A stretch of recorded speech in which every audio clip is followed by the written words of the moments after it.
Alors qu'elle longeait l'avenue des Banques, un 4x4 dernier cri freina brusquement près d'elle.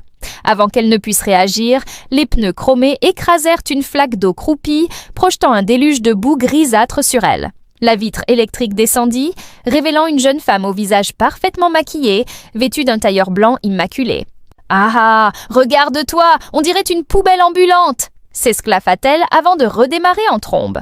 Bintou resta figée, la boue coulant le long de ses bras. Elle reconnut immédiatement la moqueuse. Stéphanie Ngono, la richissime héritière des supermarchés Bon Marché.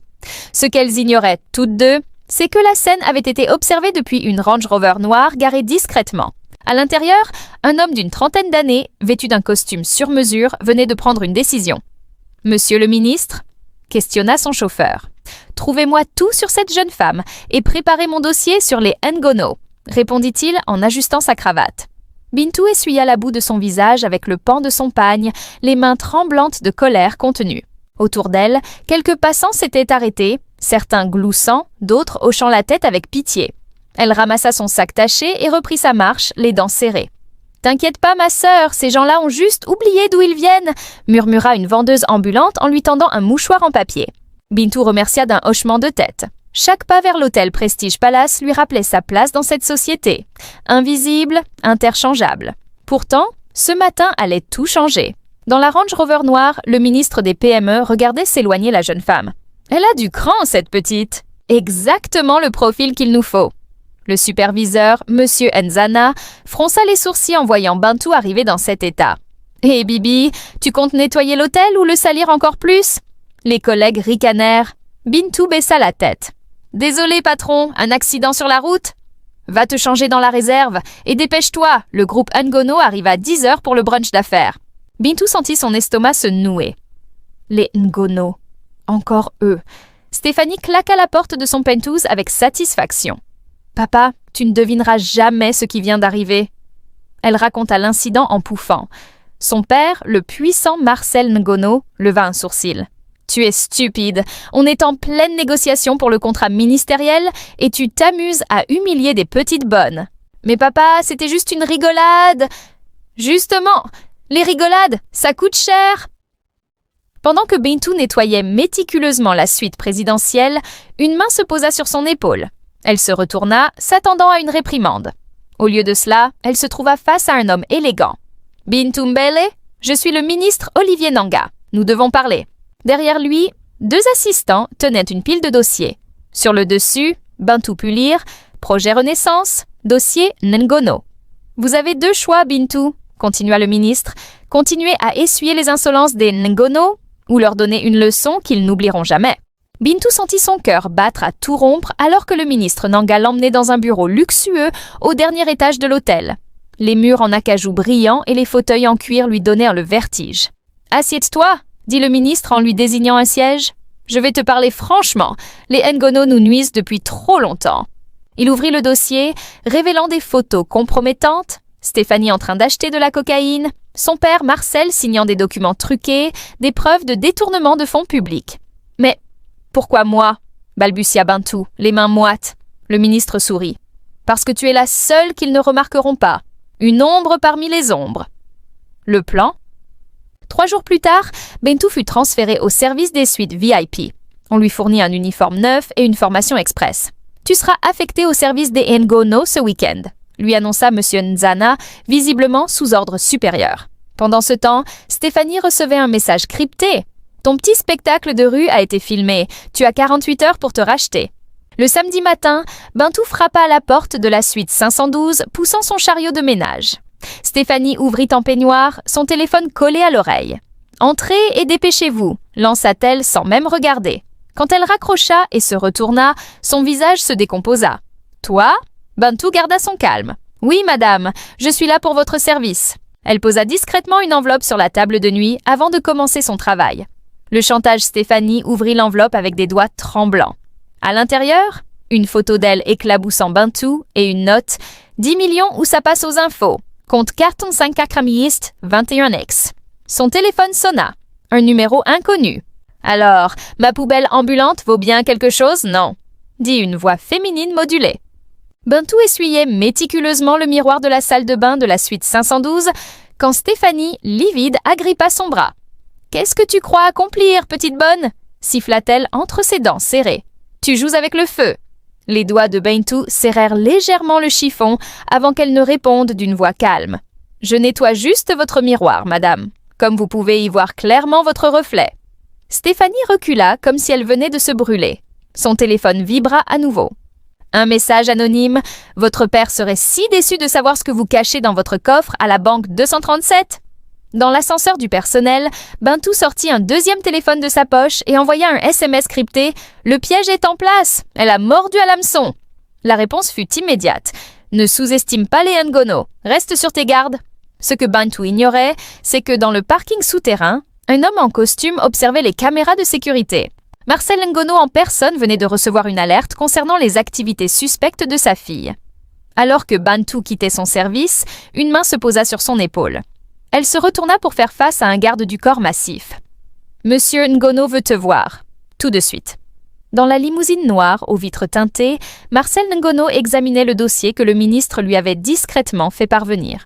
Des photos de Bintou rencontrant secrètement son rival politique. « Alors ?» murmura-t-il en caressant son cigare éteint.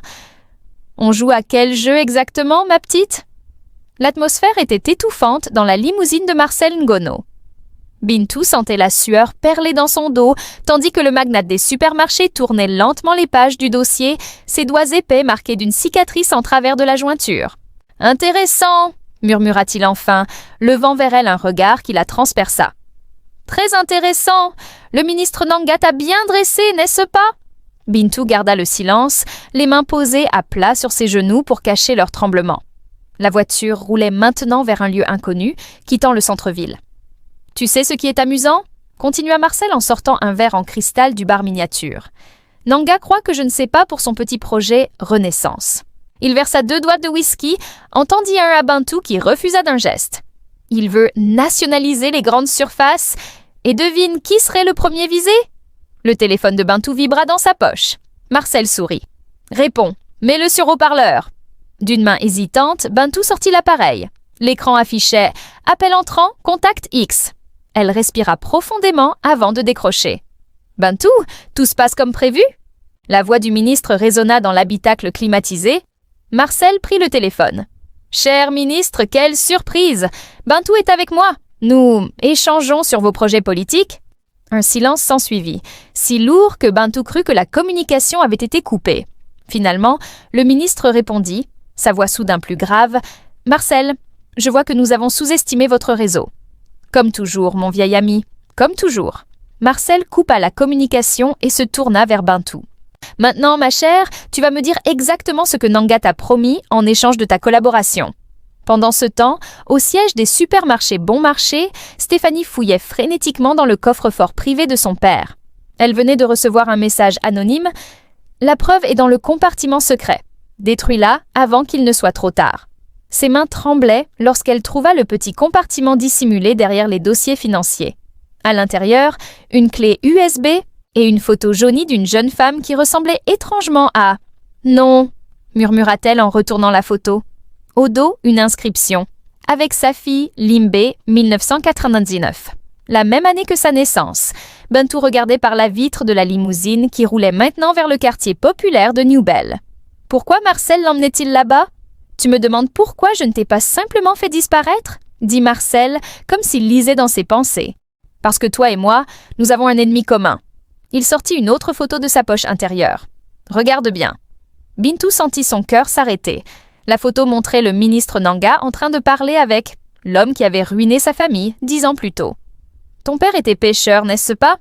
Tu crois vraiment que c'est un hasard si Nanga t'a choisi? Marcel se pencha en avant. Il savait tout depuis le début. Le téléphone de Marcel sonna. Il regarda l'écran et pâlit soudain. « Stéphanie, qu'est-ce que… » La voix hystérique de sa fille résonna. « Papa, la photo dans le coffre! Qui est sa fille? Pourquoi as-tu menti sur ma… » Marcel coupa l'appel brutalement, son regard devenu glacial. « Change de plan !» ordonna-t-il au chauffeur. « On va directement à la maison !» Il se tourna vers Bintou, une lueur nouvelle dans les yeux. « Il semble que nous ayons tous été manipulés, et maintenant, ma chère, tu vas m'aider à faire tomber le vrai responsable de tous nos malheurs. » La limousine de Marcel Ngono s'arrêta brusquement devant une modeste maison du quartier de New Bell. Bintou reconnut immédiatement l'endroit. C'était la maison de tante Safi, cette voisine qui lui avait souvent donné à manger quand sa famille n'avait plus rien. Marcel sortit une clé de sa poche. « Il est temps que tu connaisses la vérité. » À l'intérieur, une femme d'une quarantaine d'années, au visage marqué par les épreuves mais aux yeux pleins de dignité, les attendait. En voyant Bintou, elle poussa un cri étouffé. « Ma fille! Enfin, je te retrouve !» Assise autour d'un thé brûlant, Safi raconta l'histoire que Bintou n'aurait jamais imaginée. 25 ans plus tard, ton père et moi étions amoureux. Mais Marcel Ngono voulait m'épouser pour contrôler les terres de ma famille. Quand j'ai refusé, il a fait tuer ton père et m'a enfermée. J'étais enceinte de toi. Bintou porta une main à sa bouche. Alors, Stéphanie et moi ne sont pas sœurs, compléta Marcel, le regard soudain las. Le ministre Nanga a manipulé les tests ADN. Il savait que cette révélation me ferait perdre la tête. Le lendemain matin, un scandale éclata dans tout le Cameroun. Des documents fuités prouvaient que le ministre Nanga avait organisé le crash du pêcheur Mbele, volé des fonds publics et manipulé des preuves ADN. Pendant ce temps, Bintou et Stéphanie se retrouvaient face à face dans le bureau de Marcel. « Je ne savais pas », balbutia Stéphanie, les yeux rougis. Bintou tendit la main. « Moi non plus. Mais maintenant, nous avons une chance de réparer. » Un an plus tard, l'empire Ngono avait radicalement changé. Marcel avait créé une fondation pour les enfants de pêcheurs. Stéphanie dirigeait désormais un programme de formation pour jeunes femmes défavorisées. Quant à Bintou, elle était devenue la directrice du tout nouveau complexe Mbele, un centre commercial coopératif où les petits producteurs vendaient directement leurs marchandises. Un soir, alors qu'elle inaugurait une école de commerce portant son nom, Bintou sentit une présence familière derrière elle. Le ministre Nanga, maintenant en prison, la regardait à travers un reportage télévisé. Pendant ce temps, devant les caméras, Bintou souriait enfin. Non pas par vengeance, mais parce qu'elle avait trouvé sa place. La vraie revanche n'était pas de les détruire, mais de les forcer à devenir meilleurs.